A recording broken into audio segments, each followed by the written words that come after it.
This is Benny Chapman, the creature from the Black Lagoon, withoutyourhead.com. Hey, this is Brian Steele. You're listening to Without Your Head, the Creature Boy, Without Your Head.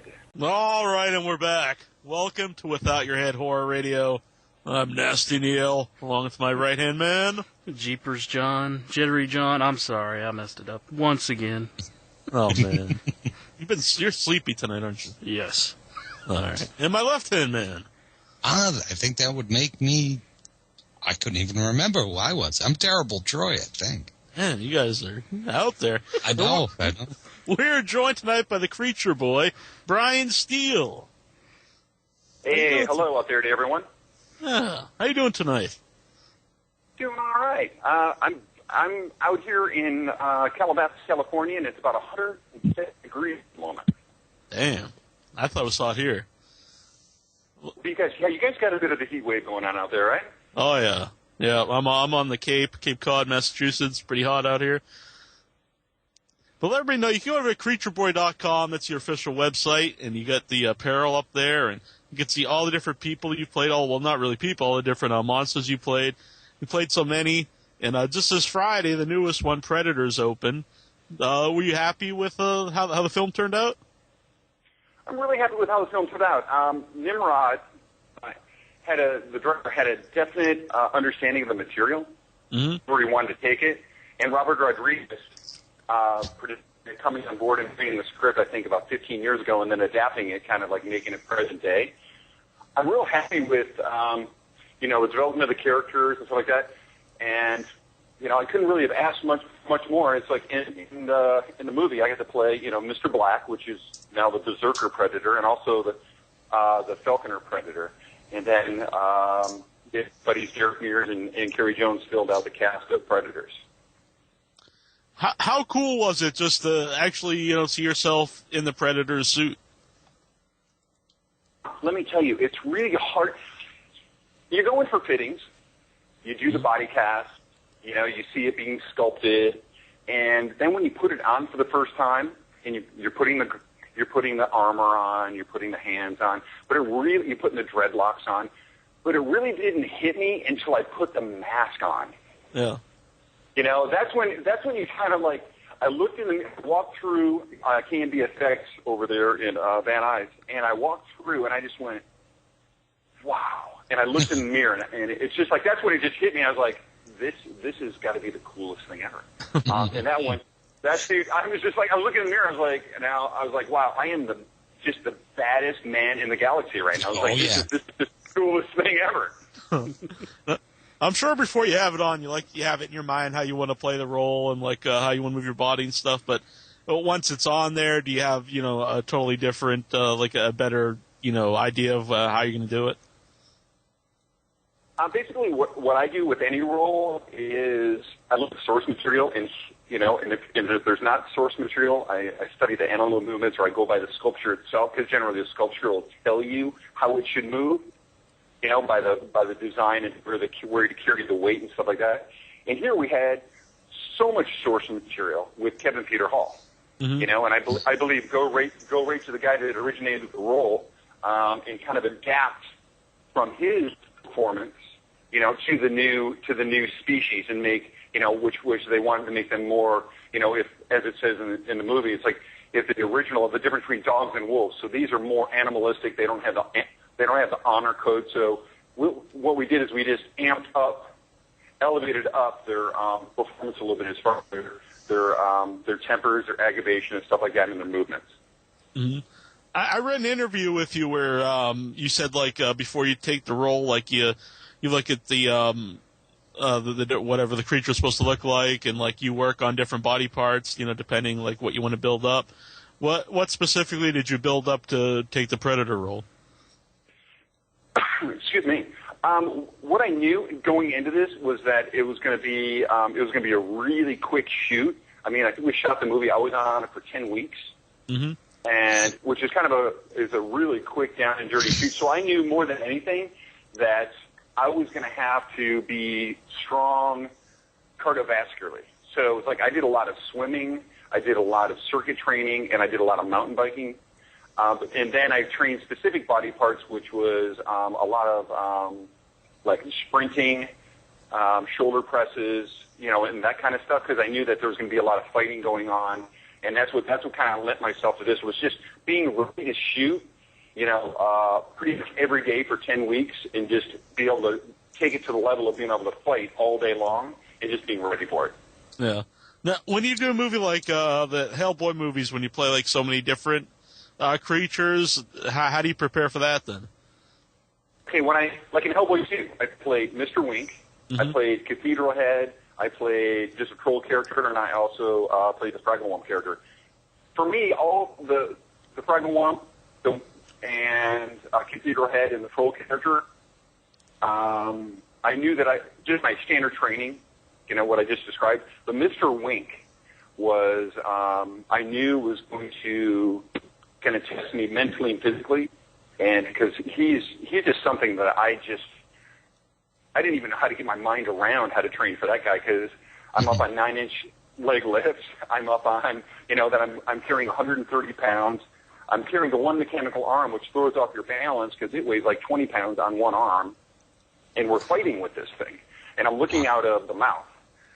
So basically, I just started training I went out and I bought myself pretty much what the firemen use, which is this weighted vest, and it's 100 pounds. And I started hiking around, and then I even upped it more to where I was wearing the boxers use, which is this weight belt that they kind of wear around their head, so it builds up their neck muscles. And then I was carrying around arm weights, leg weights, and then I got a diver's belt, even more, and I put more weight on that. I was just doing as much walking and hiking and actually running up and down a sand hill over there in Santa Monica just to build up what they were going to put me through. Because Guillermo, he just wants you to work as hard as he does, which is, I think that guy sleeps about 4 hours a night. So I knew after working on the first Hellboy, playing Samael, that I had my work cut out for me. No, he makes up because that was so like flawless. I just loved that. That's my favorite character in the second movie. Oh, that's it's such a natural movement, like that you have in that. You can't tell that it's not like part of you. I really credit Guillermo and also the guys over at Spectral Motion, Nicole Zaldi's team that he has over there, because Guillermo doesn't rush stuff. He really gives us time to design it, get the best performance out of it, and also a lot of rehearsal time. Getting to the set early, getting to the location early, and being able to train and making sure the rehearsal process. He doesn't get it in front of the camera because we've got to shoot it. He's very much the creature mind, and he wants it to be right. And I have so much respect for that man. Now, earlier you brought up Kevin Peter Hall, and for people who don't know, he played the original Harry from Harry and the Hendersons and the original Predator, and it's kind of interesting that, you took over the role of Harry, and now you're playing a Predator. And did you know him at all? My life, just a little background. I came out to California in 1987, and my first audition was to be a walk-around Frankenstein at Universal Studios. Because I had such admiration for, Frankenstein's monster. So I did that till like 1990, and then they started filming Harry and the Hendersons, the TV show, on the Lower Lot. And that's where Kevin was at, and Bruce Davidson, Molly Cheek, and the whole cast was down there doing that. So they decided to introduce a Harry walk-around character. So, I just jumped at the chance. And because of that, I got a chance to go down and meet Kevin and watch him work. Mm-hmm. Okay, so I got to go on the set. I got to watch him work, watch him in the suit, develop the movements so that I could then take that character and introduce it in the park. Little did I know that a year from then, I'd be auditioning for that very role. And it was it was kind of bittersweet, if you know what I'm talking about. It was because I had such admiration. He was kind of my hero in this genre, and now I'm auditioning for the role that he made. He just breathed life into. It was just, he was just like this gentle giant guy that because I'm a little bit short. I'm considerably shorter. I'm 6'7". Kevin was like 7'1", and someone came up to me one time when I was watching him, and Kevin kind of walked over and was like, "Oh, I hear you're introducing the Harry in the Park," and this person walked up and he's like, "Hey, he's kind of too short to do that," and he's like, "No, he'll be fine." And then he kind of leaned over and he's just like, "Just make sure you don't get caught acting, Harry." You know, he's like, "Feel the suit and let the suit, guide you." He goes, "You'll be just fine." And I carry that with me, until this day, just the fact of it was just such a great moment to be able to share with him. He was a really amazing man. Mm-hmm. Predators, has such an awesome cast that Danny Trejo's in it, who's in a lot of movies recently, even has a starring role in Machete, which is pretty cool. Adrian Brody, Lawrence Fishburne. You said that the script was around 15 years and then they updated it, or what were you saying there?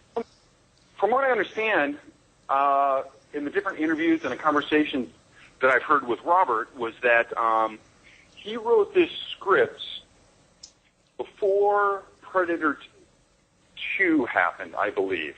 Mm-hmm. And then Arnold decided he didn't want to do another Predator movie. Then the studio went forward with, another Predator 2 script that was totally different. And I believe that then he took that original script that he wrote 15 years ago, and a lot of the stuff that he wanted to do back then wasn't practically possible back then. And then he took that script and revamped it, and I'm not sure how much, I didn't read the original script, but just from listening to him do his interviews, then he kind of he made it present day. He made it relevant to what's happening now. Yeah. Now, I don't want to give away too much movie for anybody that hasn't seen it, but, of course. The end, it kind of leaves open for a sequel. Have you heard anything that, that's what they'd like to do, or? You know what? I don't really know. Being the guy in the, and I say this kind of with all humor, being the guy in the big rubber suit, I'm always the last to know anything. Right. There's if we need you, we'll call you. It's kind of like the deal. It's I'm the last guy that they're making a phone call to, making sure that my schedule's open for another Predator script. I would love for them to do it. I think there's a lot of source material left for them to do, without revealing too much. There's a whole, for me, I would like to see, a Predator script that has to deal with the rituals and the tribal stuff, and maybe delves more into their abilities, and I don't know. I would like to see more of that information explored. Yeah, this the whole ecology of the Predator. The original Predator versus Alien, the game, really didn't. It didn't have any. It didn't really have people in it. It was just basically aliens versus predators. So, if they were going to do something like that, they could probably get a lot of information off those video games. I wonder. The one thing that and I'm a big Predator fan. I'm a big Alien fan. Mm-hmm. I think why the Predator or Predators or Predator 2, I think that there's something great about giving your protagonist or whoever the Predator is fighting, is thinking. You know what I'm saying? Isn't a mindless beast. Does that make sense? Yeah. So there's some level of intellect going on, instead of whoever he's after is just going to kill, type of thing. And that's why with Arnold, with Danny Glover, with Gary Busey, and with Adrian and the cast here, they're able to express through dialogue what they're going to do. And for me, as a moviegoer, I appreciate them more. Mm-hmm. You said you're a guy in a big rubber suit, and they made this movie with, I believe it was all practical special effects? Yes. I'm sorry, go ahead. No, you go on. The guys over at Candy, Greg Nicotero and his team, kind of came on early because they've done pretty much, I think, almost all of Robert's movies, and they redid the classic Predator, and then what they did is then they designed 3 new Predators, and without giving too much away from the movie, it's one's called the Berserker, one's called the Falconer, and one's called the Tracker, and they each have they each have their own set of skills, and they each have their own. Let's say they're all accountable to the berserker, which is like an interesting dynamic. So you have a leader. Yeah. And the guys over at K&B, through Robert, design the suits and the armor and what these guys look like based on that. Almost like the military has a hierarchy. So these characters are designed with that in mind. Mm-hmm. I'm trying to be as vague as possible to try to answer your question. Now, obviously you like movies to always use practical effects because, it's more work for you. But as a fan watching movies, we always talk about on the show, I mean, it's just a lot more fun to watch, and you can tell, like, everyth's there. And as a fan, would you rather watch a movie with practical effects or with CGI? I'm a huge practical fan. Mm-hmm. And I like to see it. I like to know. I like to feel the weight of it. I like to feel, it doesn't. My thing with practical is that it's going to be. Oh, how can I answer this? It's going to be asymmetrical. Do you know what I'm saying? Right. It's not going to be perfect, but that's how nature is. Yep. Okay, so it's going to lend itself to being more believable. But there's something about CGI where it's just it lives in the realm of being flawless visually, to where it gets to the point for me that it's not believable. Mm-hmm. And for me also, it takes away the sense of any danger whatsoever. Yeah. Yep. Because it doesn't exist in front of me. It doesn't exist in front of it takes away that impending doom feeling. And there's something great about seeing practical that it's being filmed right then and there to where they can shoot it over and over and over and get the exact reaction that they want from the practical effect, interacting with the actor, acting with whatever else is going on. And when you do two separate elements, one, the green suits, which I've done motion capture, but then you take that and you apply that and do it in a computer 3 months down the road. I just don't think it's not really comparable. Mm-hmm. Troy, I'm a big fan. Mm-hmm. Go ahead. You go on. No, I'm a big fan of CGI. I'm a big fan of practical, but I like the idea, and I've worked on projects like this, and Guillermo's really famous for this, which is enhancing practical with CGI. Right. Mm-hmm. Taking a practical character and using like Abe Sapien's eye blinks in Hellboy. Mm-hmm. That's a great example for me. It's like that's a great marriage between the two. Mm-hmm. Yeah. Yep. That's perfect. What are you saying, Troy? Oh, I just had a question. You made me think about it, Brian, when you were talking about looking through the mouth of the creature. When we had Benny Chapman, who was the original creature from the Black Lagoon, on, he was talking about he couldn't see at all through his mask. There were like no eye slots, and he ended up like knocking out one of his co-stars while he was carrying her across the set. Have you ever run into anything like that? I just had a moment. I just had a moment for Julie Adams. I'm sorry.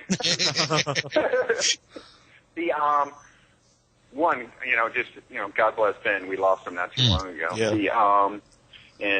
Also all the work that Rico Browning did in the water was just phenomenal. Oh, yeah. And just amazing. The fact that they did that. I'm going to go off on a tangent, and then I'm going to come back. Because I have to give credit where credit is due. These guys, I mean, that came before me just did phenomenal work. To think that they did that back in the '60s, and they just can't figure a way to redo that film. They're just so terrified. I've been on and off that film for 15 years, believe it or not, because they're just like a guy in a suit in the water, a guy in a suit in the water. Oh no, a guy in a suit in the water. They're just totally terrified. I'm like, they did it in the '60s. Come on, Yeah, and it still holds up. It still looks so good. Oh yeah. Those scenes of the creature almost dancing with Julie Adams on, in the water is just so amazing. I can watch that all day. It's just beautiful. Mm-hmm. So now coming back all the way around to have I ever, limited vision. Let me tell you, I did some stuff, like on the Underworld series. because when I'm in that, like when I did William, the White Wolf and William, basically any of those wolves, even though the eyes were pointed forward, I was looking right at my feet. So the snout went, probably a foot and a half in front of my head. And there was a scene, I don't know if you've ever seen Underworld Evolution, but there's a scene where William is released from the crypt with Tony Curran, who plays his brother, and I'm supposed to like storm at him, and he's got a torch in his hand. And it was like that brief moment where he kind of like, I saw him like have that look like, I think I just might have lit the wolf on fire. Because I just had too close to him. I was like, whoa, man. It's like, thank God for KY and Watt. He was so good. He was like, I think the wolf. I'm like, oh no. Like, there's those things that you get into. And, I'm just not like, all of us, do creature performing. We're not just guys stumbling around in these big rubber suits. We get this rehearsal time, and basically what we're doing is, through any of these fight sequences, through any of this performance that's going on, we're doing this dance. You've seen, like, learn how to do the rumba or whatever it is where you see, like, the X's and the footprints on the floor. Like, there's that visualization that goes on for me when I'm in a creature suit, when we're doing rehearsals, before I put the head on, of exactly what marks I need to hit and how many steps I need to take and what foot I need to end up on or start with so that I end up exactly where I'm supposed to be. Mm-hmm. And it's just, all this is just this dance that we do through rehearsals. And we rehearse it, but there's always those mistakes where, the wolf almost catches on fire, There's always something like that going to happen. Yeah. Is it harder to play something that's not like walking on two legs? I personally like breaking up the human form as much as we possibly can. Yeah, so you can tell it's not just the guy in a suit. Exactly. That's why Wink, even though, because we took Wink, made him huge, but also Samael from the first Hellboy. Yep. Because that blows my mind. That just absolutely floors me. Oh, thanks. That's very kind. I have a lot of fond memories of that suit because that was, one of the, after doing the Relic and knowing that the Relic was so big and it's so heavy, that then I got a chance to do another quadruped character that was downsized that I could actually move in without any wires whatsoever, except when he was hung upside down. So all that stuff is done practical without wires. And it was just really great because, once again, the guys over Spectrum Motion, Mike and also Mark's Tracking, they built these carbon fiber arms for me. And then carbon fiber feet, so I was actually walking in this push-up position. And I really liked it. And then the dreadlocks. A lot of people think that those reptilian dreads that they had were CG. Mark Satrakian built those, and those were all done practically.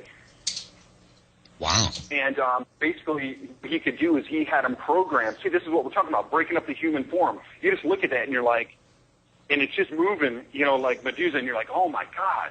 And you just look at that head was great, and that was another one where I'm looking right at my my hands. But then it had that lever to where I could throw out that arm extension to try to trap Hellboy, almost let's say like a prime mantis. Let's say it kind of had that movement where you could do that claw and then whip it back in and go back to quadruped.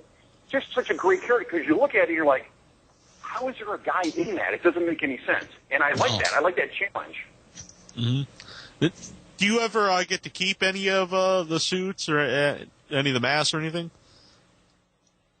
I get to keep pictures. That's it. Yeah. Can't sneak a prosthetic off or something. Oh, I get all the runs from Sideshow toys afterwards. Yeah, this stuff is, it's so high tech, and so incredibly labor intensive. I couldn't afford it. Someone was saying one time that, like, back in the day, one of the animatronic heads for, let's say, Harry from Harry and the Hendersons was, this is back in 1990, 92, was like $100,000. Yeah. Wow. And but that's a beautiful Rick Baker Academy Award-winning design. And the head that I wore was the head that they retroed it from the movie, the TV show, and then to me. But you look at the technology that goes into that, because those skins only last so long. Because the foam, and then you have to punch every single one of those hairs back in. You know, one guy does the head cast, one guy sculpts the underskull, one guy, you know, it's so many hours to build one of these animatronic heads, and once it's all together, one of those things is not walking out with me on the plane, I can tell you that. They kind of keep track of those things. Let me tell you, I'd love to have a wink head in my house. It would be great. I don't know if you've been to the website and you look at, you know, I've got a meet wink thing on my website, one of the videos you can watch, and you look at they've got the head on my head cast there, and you can actually see like how much movement that head had with the eye movement and the beautiful how they use the wires to move the foam to get it to kind of squint and give it that really human element. It's just beautiful. John? Yeah, I have a question from our message board. Psycho Goatee, he wants to know, how fun was it to do the fight scenes in Predators? You know, we worked with Jeff Dashnall, the stunt coordinator, on that, and I had, without revealing too much, I can say that, you know, because they revealed a bit in the trailer, the fight scene I really appreciated doing the most, because we relate back to the first one and we never got to see, which was the knife fight. Everybody wanted to see the knife fight in the first one, but all we got was a scream, right? So in this one, we get to actually see a Predator, you know, do a sword fight with a Yakuza, you know, and it's just like, that was one of my favorite things. We trained for weeks on really making it legit. Lewis, the guy that I fight in the movie, had his kendo guy come out from New York and made sure that everybody was doing things very tactically so it fit. And to be given that gift and that knowledge, to be able to step into that arena as a creature performer was such a gift. I couldn't believe it. It was wonderful. That's such a badass scene. I love that scene. Oh, thanks. I really thought we filmed so much more, so I'm hoping on the DVD extras it's longer. We filmed that. We filmed awesome. A lot more. Is that ever frustrating if you film something you really like and it gets cut down? It's so frustrating. It's never, you know, this movie aside, it's more frustrating when, you know, when you're cutting out creature stuff, which people want to see. That's what we want to see, to add more dialogue. Yeah. Does that make sense? Yeah. It's like, and dialogue that doesn't necessarily tell the story. I'm all for dialogue to tell the story, but if it's just to give someone more screen time, you know, put the practical effects up there, put it up there. People want to see it. You know, people want to see a Predator like cleaning a skull. You know, like I remember that from the first one. I'm like, that has got to be the coolest thing I've ever seen. You know, when he blows all the flesh off, I was like, wow, that is cool. Like, that's what he does with them. You know, without a word of dialogue, it tells a story. Like, these are trophies. This is what he does. You know, so when something like that, when you do something really cool like that, and it's cut because of time constraints, or because they got to, you know, someone, a producer or something like that feels like it doesn't tell the story, or they're trying to fit something else in. It's very frustrating, because all of our guys, you know, from practical effects and from the shops and that built that effect, look at it and be like, I worked for 2 months on the, you know, whatever gag, you know, whatever it happens to be, and they're like, oh, I never made it to the film. Oh, yeah. There's that letdown. There's that real, you know, for me, I show up, I rehearse the scene, and I shoot it, okay? But there's guys that work in these shops that make these effects that pour their hearts, you know, their artistry into this, and that's even more disappointing when you realize that their piece of art did not make it. And it's like, that's what's frustrating for me, you know, because, you know, somewhere along the line, my performance gets on camera, but, you know, maybe their whole effect got cut out. Because of time, or because, you know, the lighting was a little bit off or whatever, and you just feel it. You're like, oh. I don't know if I'm really explaining that right, but I think you get the gist of what I'm talking about. Definitely. Now, you were in this movie with Derek Mears, and you were telling us beforehand that that's kind of why you grew the mohawk, so you guys wouldn't get people wouldn't think you guys were the same person. How many times have you worked with him? I've worked with Derek. Derek and I first worked together on Men in Black 2. And it was funny because I'm doing the subway scene as a stunt guy. I was already doing this other character. And they're like, hey, we need more people to be in the subway. And I'm like, oh, I'll do it. So they put me in the suit, and I'm standing there. And basically what happens is that Will Smith comes on, and he's like, hey, what's going on? He starts talking like he knows me, and I'm like, you tell the lead actor, like, no, like, we've never worked together. I don't know who you are. And, it's like, sorry, you have me confused with somebody else. And he thought I was Derek because he had worked with Derek on the Wild Wild West. Oh. And, so it's like, and then Derek's over working on Pirates right now, and Diovia, who worked on Doom with me for the big fight with the Hell Knight, I don't know if you saw that movie, he walked up to Derek. He's like, oh, man, we worked on Doom and blah, blah. He's like, no, wrong guy, Brian. So it happens all the time. Every time they're like, so, hey, what's going on? I'm like, no, wrong guy. And it's just, there's something, it's like, we're tall and we're white. What happened? Why are we confused here? What's going on? But you know what? I couldn't be confused with a nicer guy. Yeah. It'd be worse if I was being, confused with some guy that didn't do a good job and really screwed things up. But that's the guy, it's like, that would be Stay away from that guy. Yeah. But let me tell you, Derek, I don't know if you've ever had him on. If you ever get a chance to, he's top notch. He's a really good guy and an incredible performer and a great actor. And I think we worked on Men in Black 2. And then we've touched base a little bit here and there, like almost been on a project, not on a project, almost on a project, not. And then Predators was the first movie that we worked together on in a long time. And we thought we were going to work together on Pirates, but it didn't happen. Mm-hmm. Now, what's the Pirates movie? Or can't you say? I'm not at liberty to say. I might have already said too much. No, it's all good. Yeah. I have to bring this up because I saw this on your website, but you're going to be in the 2010 World Series of Poker? Check this out. I was all set up to do that. And then I was all, like, just geared up. I'm going. And then, a few things happened with press signings for Predators. And I just went, you know what? I've got to put this aside and do the publicity for Predators. So I had to put up a disclaimer that said I passed on it due to publicity, and then I'm gonna be in it next year. They gave me a buy to be in it until next year. Oh, okay. That's cool then. Yeah. We talked about Ben Chapman and Creatures from Black Lagoon, and I read that you're a big fan of Frankenstein. Is there any creature or monster from some older movie that you'd like to play? You'd like to see get remade, reimagined? You know what? I would like to see maybe.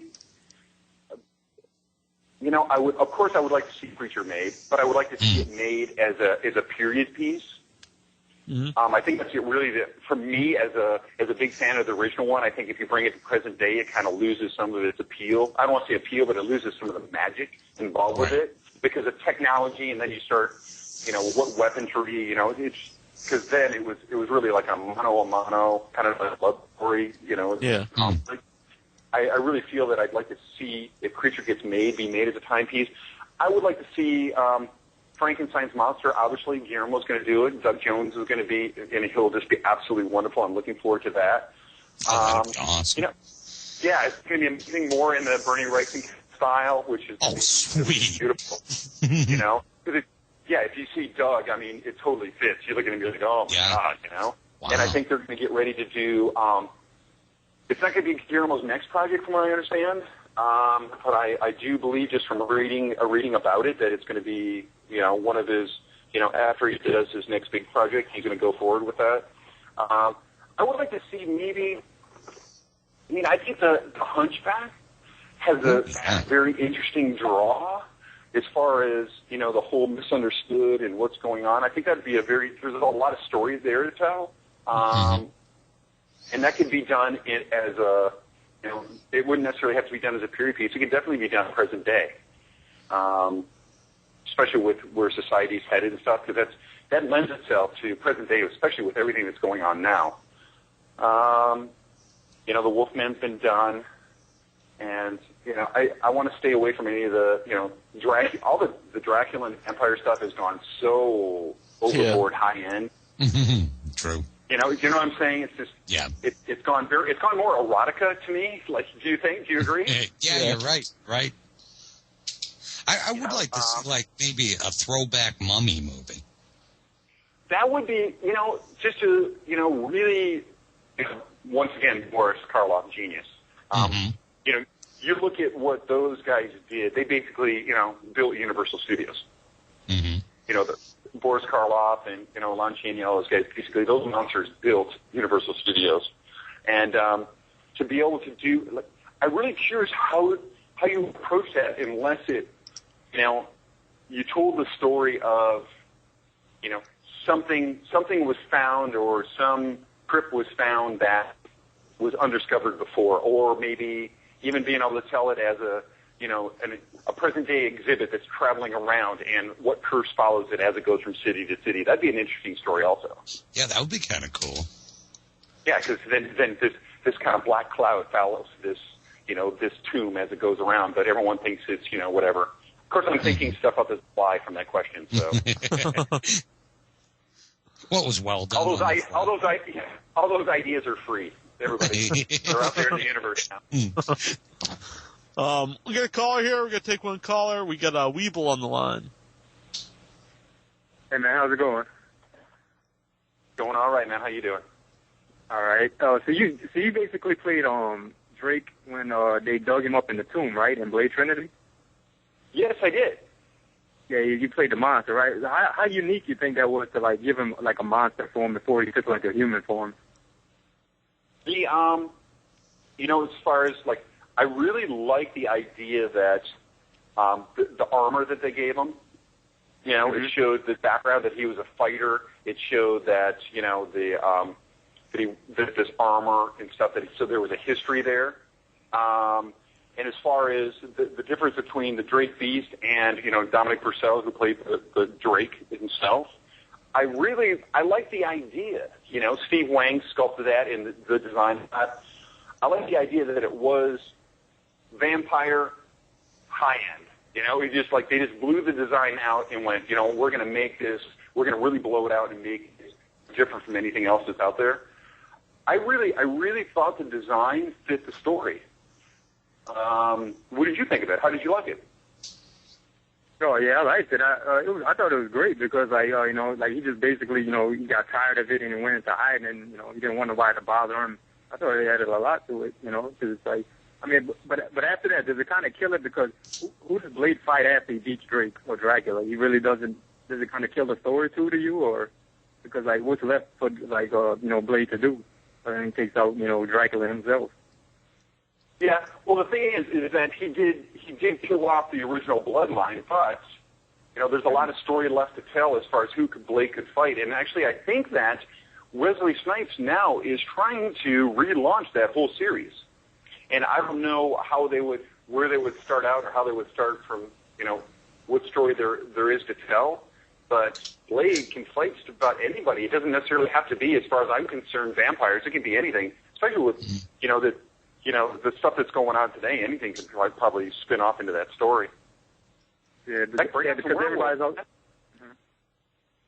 Go ahead. You know, I was thinking, like, you know, I heard that Wesley Snipes was mad because Blade Trinity didn't focus, like, totally on him. It had, like, you know, Ryan Reynolds and, you know, all the other guys, and basically the other team. That's what I heard, but, you know, I wasn't sure after that franchise. Didn't he, like, sue somebody after it, like New Line or whoever created it? You know what I don't know about that? I know that my interaction, because for the fight sequence stuff and development of the character and all that stuff, were really the only scenes that I was present for, but I didn't hear of any of that stuff going on. And Wesley and I had a great time as far as choreographing all that fight sequence stuff. and doing that end battle. So I don't really know anything was going on. I know that the idea of having Jessica Biel and Ryan Reynolds there is that they were, I think at the time, they were thinking about doing a spin-off more into, what was it, not the Night Gallery. What was that series that used to be on? Kind of like a different series of using. Yeah, the Night Gallery, right? Yeah, it wasn't. I believe it was the Night Gallery. Kind of like trying to spin something off of those two things. So it wasn't necessarily successful, I guess, because they never went on and did it. Right. Well, thanks for calling in, Weeble. All right, man. Thanks a lot. And did you have something else? Oh, no, I'm all right. All right, cool. Thanks for calling in, man. Well, we thank you for coming on tonight. Let everybody know you go to creatureboy.com. You go to Facebook. You also have the Creature Boy Facebook page up there. And do you have anything like coming out?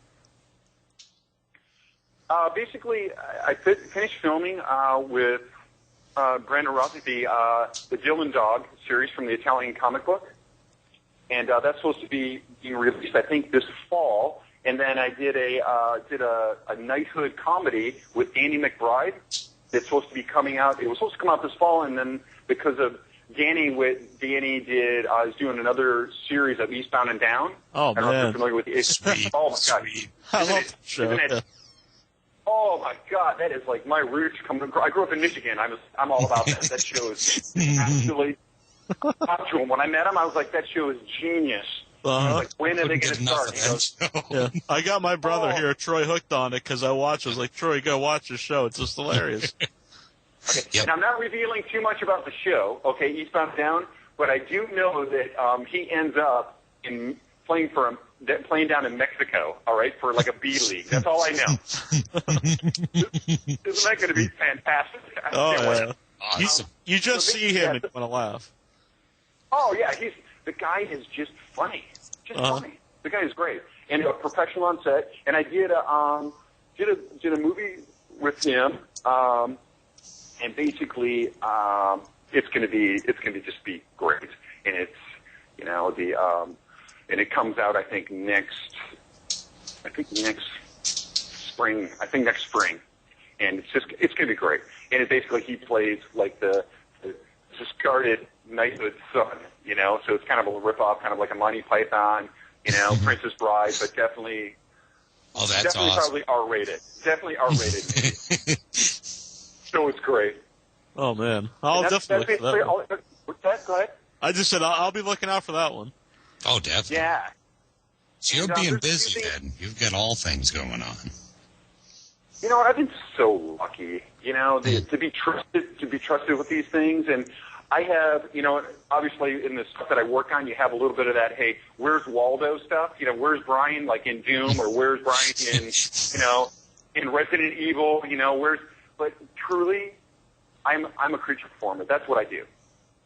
And to be able to do it for as long as I've done it, and work with the people that I've worked with, I look at it and go, okay, so now I fought Batman, I fought the Shadow, I fought, I fought Blade. I look at this thing and I'm like, I fought, and now I fought Superman because in Dylan Dog, I was like, who can say that? I was like, exactly. I have a dream job.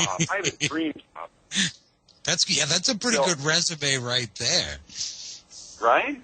Mm-hmm. So, just the fact that you reach out to me and want to do this, I'm forever indebted to the people that came before me and the people that sit in the seats. And more than anything, I don't have a job if it isn't for the brilliant artists. I can't say enough about the practical effect artists that give me something to wear on set. I mean, the stuff they do is incredible. Mm-hmm. You can definitely tell just by talking to you, very passionate about all the guys that came before you, and then what guys are doing today. Mm-hmm. Thank you. I really am, because I landed in Los Angeles in 1987 with a duffel bag, a 10-speed bike, and $700. And I went, I'm going to be Frankenstein's monster at Universal. I was like, who thinks that? I'm like, I'm 46 years old now. I'm like, what was I thinking, man? What? Because the world is, the world is so big, but I was just, as my dad would say, I was full of piss and vinegar. That was like the big saying, It's just like, I'm going to do it, And, It was because I grew up watching, I don't know if you guys catch it, but the shows that I grew up watching were The Ghoul, out of Detroit, or Sir Graves Ghastly, all these. I mean, I would sit up late. I'd sit down to the TV on Channel 50, all right? Back that shows that gives my age away a little bit. And watch Sir Graves Ghastly or The Ghoul late at night. And Vincent Price, I was just like in awe of all that stuff. So I was like, if I can do that, I'm to do it. So I guess I don't know. I just look at that and be like, wow, I just feel so blessed. So I feel so lucky. I don't think there's any shows around like that anymore where it's got like the host who hosts, showing like the horror movies. No, isn't it? It's a shame, isn't it? Because that stuff is fantastic. They tried it. I mean, The Ghoul, great. Sir Graves Ghastly, absolutely fantastic. But really, what's going on like that now? Hey, theory. You said Joe Bob. All right. Well, now you have so many, TV channels to choose from. I mean, back then, I'm a pre-cable guy myself, and there were only maybe a dozen channels, and one of them you could watch the Creature double feature on. And now you have 8,000 channels and no Creature double feature. Oh, I know it. I grew up at 2, 4, and 7 in Channel 50, and I was telling one of my buddies about Sir Graves Ghastly, and he's like, "What?" And believe it or not, he had a clip of him being the host on YouTube, and I was like, "Look at that! There he is, right there." And it was phenomenal. I'm like, "Oh my God!" And The Ghoul also has a clip. Someone is paying tribute to these guys and has downloaded the stuff and said, "Hey, check it out! This is part of this genre, this history that built this, that fueled all this stuff." And I was like, "That is cool," because I grew up feeling, I don't know, how can I say, kind of detached. I grew so fast. I grew, I was 6'6" in junior high and kind of felt like an outcast. And I could totally relate to the monsters, and being misunderstood and not fitting in. And it totally drew me. It hooked me. And I was from a young age. Mm-hmm. Well, so maybe we need to have our own little show, you guys. Yeah, that would be pretty sweet. Oh, I can get behind that. Yeah, and plus, all the stuff on the internet now, so you could get it out there. Yeah. We'll call it Creature Boy Presents. Oh, there you go. Oh, I like that. We could get Troy to draw some little pictures for it on the, on the screen. Right. Yeah, I think we got an idea here. I'm liking this. You got the green screen, Neil. We'll be all set. All right. Oh, perfect. Well, you guys, thanks for having me in your radio tonight. I really appreciate you guys' dedication to this and kind of putting the word out and just appreciating what we do. It's really an honor to be included in all this. Well, thanks, man. I really appreciate coming on. No, it's been a lot of fun. Yeah. Hey guys, this is Tom Matthews, and you're listening to WithoutYourHead.com.